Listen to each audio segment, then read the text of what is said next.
Grass.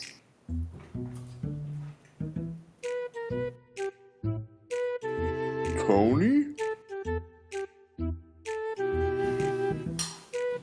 Grass.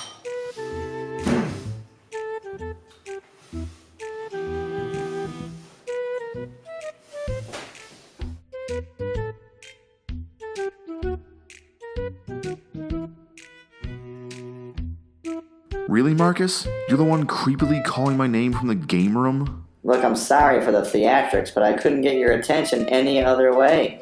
Dude, it's like 8 in the morning. I can't do a game review right now. I'm trying to get ready for work. I have a 9 to 5, you know.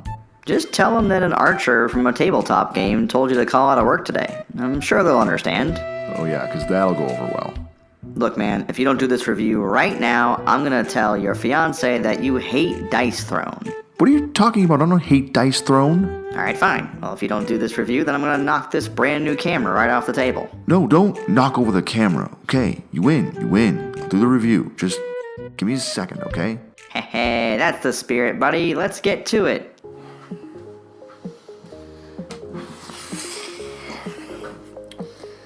Hello everyone, welcome to Winter Moon Games Tabletop Reviews. My name is Chris, and I'm sorry that you had to witness all that bantering between Marcus and myself.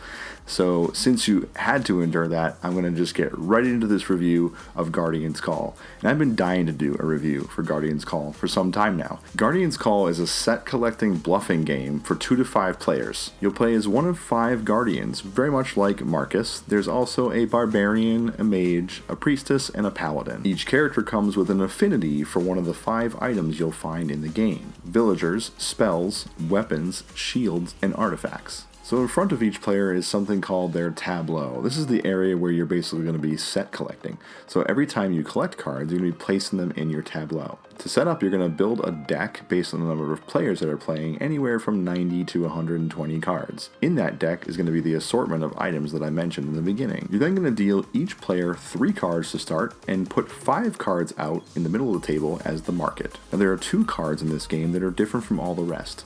One is called Council and one is called War. These cards are kind of markers for mid-game and end-game. When you reach the council card, you're going to do some mid-game stuff, which is like calculating score on the castle track and things like that. And then when you reach the war card, the game is going to be one more round until it ends. Now, cards in your hand are not able to be played directly into your tableau. This is kind of where the meat of the game happens, because at the end of every turn, you actually have to make an offer to an opponent. Each player is going to be given these offer tokens that are based on the other characters being played in the game. Today I have the barbarian and the mage in front of me, and so I have to make an offer to one of those players. When I make an offer, I simply flip that tile over, and I can't make another offer to that player again until I've exhausted all other offers to my other opponents. So in order to start getting cards into your tableau and start racking up the points, you need to lie to your opponents. Or maybe you need to tell the truth and just make them think you're lying. So you do that by taking any number of cards from your hand and placing them face down in front of that opponent. Now they have to be the same type of card. You can't mix and match card types. Now whichever opponent I chose, because their cards are face down, they can't see what I put in front of them. They have to decide whether or not I'm lying or telling the truth. Now if I put 3 shields down and he actually claims that I'm telling the truth, and I was, then he actually gets to take those cards to his tableau. If I said these are 3 shields and he said, I don't think you're telling the truth, and it turned out that they were actually 3 shields, I would keep those shields and add them to my tableau. So you're probably wondering how you can really stick it to your friends in this game, and I'm going to tell you how. With curses. Curses must always be bluffed when you hand them to an opponent, so you can't hand them 3 cards and say, these are 3 curses. You actually have to say, these are 3, spells, and then if they flip them over, they're curses, then a lot of bad things happen to them. There are a number of other ways to earn victory points in this game. There's quests, there's treasure cards, there's moving in the castle itself.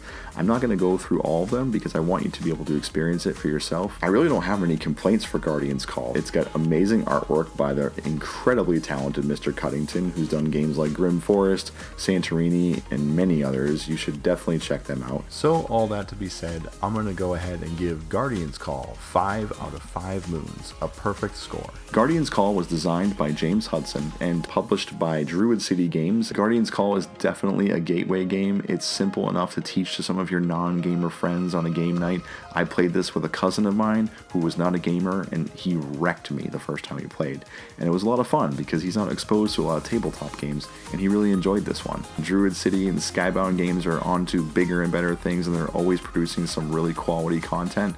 If you really want to check out what they're doing, they're involved in a lot of different things in the tabletop scene. Check out the Board Game Spotlight on Facebook, because these guys, in my opinion, are ones to look out for. So as always, you can check out more Winter Moon Games reviews at wintermoongames.com/reviews. Find Winter Moon Games on your social media platform of choice, Facebook, Instagram, or Twitter. Please subscribe to my channel and like this video because it really helps me out a lot.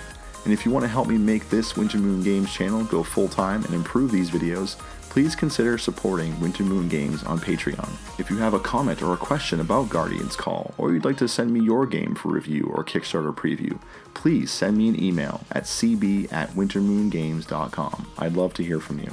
Until next time, I'm Chris. Thanks very much for watching. I gotta go make sure that Marcus isn't spreading rumors about me and which games I do or do not like. And by the way, I love Dice Throne. I just lose a lot.